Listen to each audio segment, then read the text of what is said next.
Buenas tardes camaradas, yo soy Nil Forcada y en el día de hoy os vengo a hablar del que probablemente es mi autor favorito. Se trata nada más y nada menos que de Roberto Bolaño, un escritor que ya hemos tratado extensamente en este canal, sobre todo a raíz de su novela Los detectives salvajes. Roberto Bolaño se ha convertido en una especie de estrella del rock debido en primer lugar a su prematura muerte y en segundo a la publicación póstuma de su grandísima obra maestra 2666. Sin embargo, esta es una novela de casi 1200 páginas y no parece la puerta más adecuada para introducirse en la narrativa del escritor chileno. Roberto Bolaño es el escritor que cierra el boom latinoamericano y con su obra consigue aquello que parecía imposible: conciliar la erudición de Borges con el barro de Roberto Arlt y el sentido lúdico de Cortázar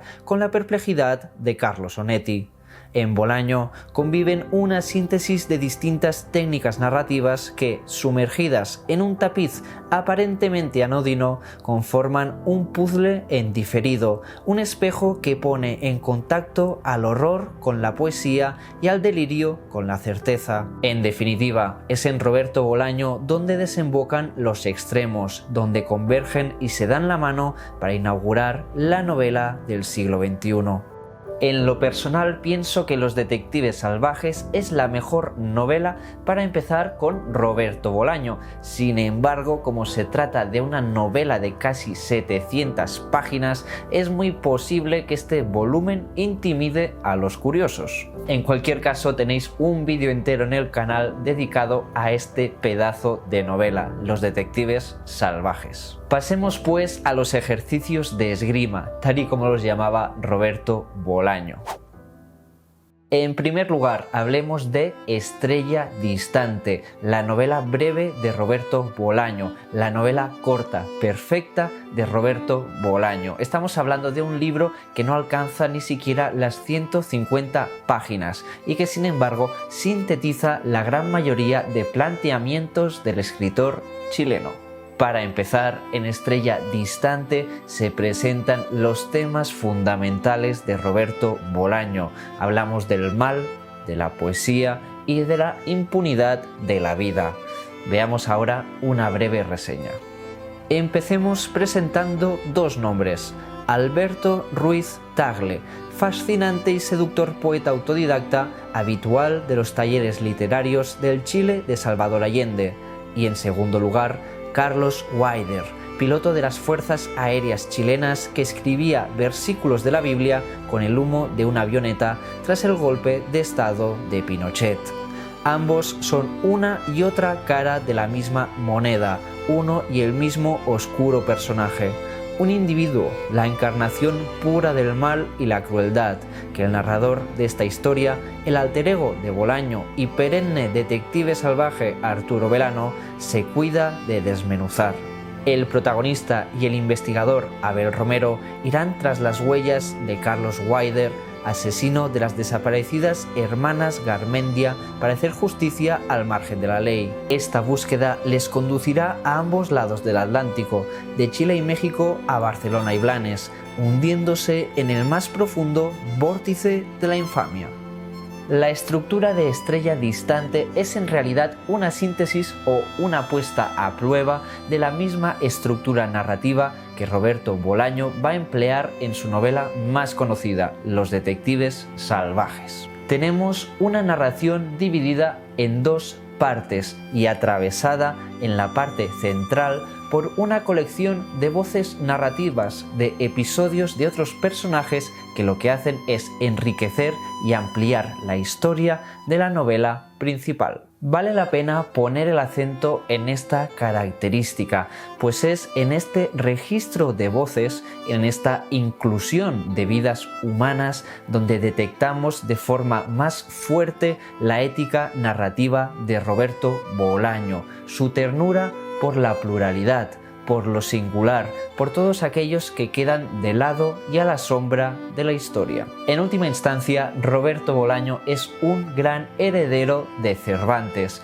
alguien que prefiere la ironía a la sátira, alguien que prefiere la empatía en vez de hacer leña del árbol caído.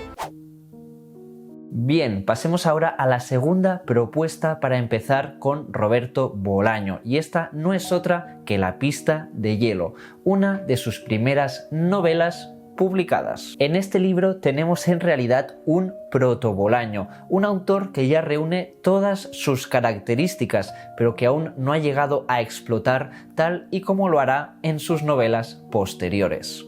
En La pista de hielo, Bolaño emplea ya la estructura de la novela negra, o, digamos, de la novela de detectives. Sin embargo, la vampirización del género es meramente instrumental, porque a Bolaño no le interesa presentarnos una novela policíaca, sino que usa ese envoltorio para introducirnos en el laberinto que de verdad le interesa, la intersección entre la belleza y el crimen, la diáspora latinoamericana y esa atmósfera prácticamente onírica, alucinada, donde se mueve toda su prosa. Pasemos a la sinopsis de la novela. 3 versiones de un crimen surgen en esta novela, que transcurre en un pueblo de la costa española. La de un chileno con pretensiones de escritor que ha ejercido toda clase de oficios hasta salir adelante. La de un mexicano, también poeta y desarraigado, que sobrevive como vigilante nocturno en un camping. Y la de un emprendedor catalán, metido a político, capaz de todo por llamar la atención de una caprichosa patinadora. Los peores presentimientos de cada protagonista tienen relación con una pista de hielo construida ilegalmente dentro de una casona abandonada.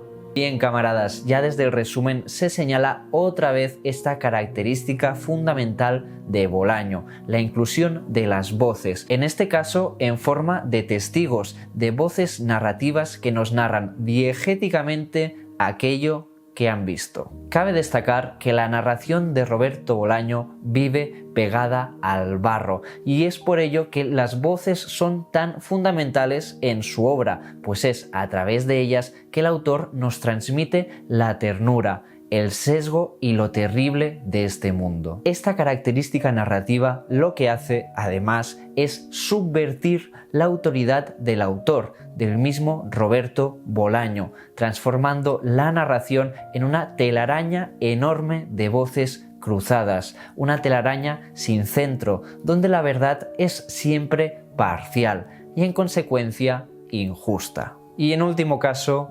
violenta.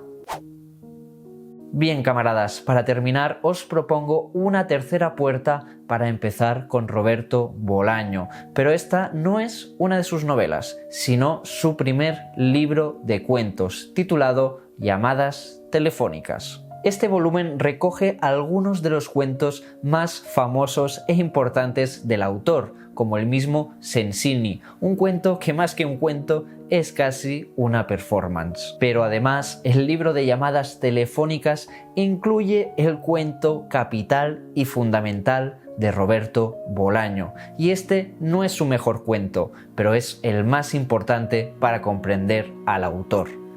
Esta es mi burra y de aquí no me vais a bajar. Se trata del relato Henri Simon Leprise, un cuento donde Roberto Bolaño sintetiza todas sus ideas de el mal en relación con el arte y en relación con la obra, y en consecuencia con la ética del autor y la ética de la obra. Pero de este cuento ya hablaremos en profundidad próximamente. Llamadas telefónicas está dividido en 3 partes. Los cuentos aparecen agrupados temáticamente en cada una de las secciones, pero todos ellos comparten la literatura como sujeto, ya sea de forma plenamente protagónica, como es el caso de Sensini, o de forma más aparentemente periférica, como es el caso de Compañeros de celda. Por otro lado, los relatos del volumen comparten el tratamiento argumental de Bolaño, especialmente en el cierre.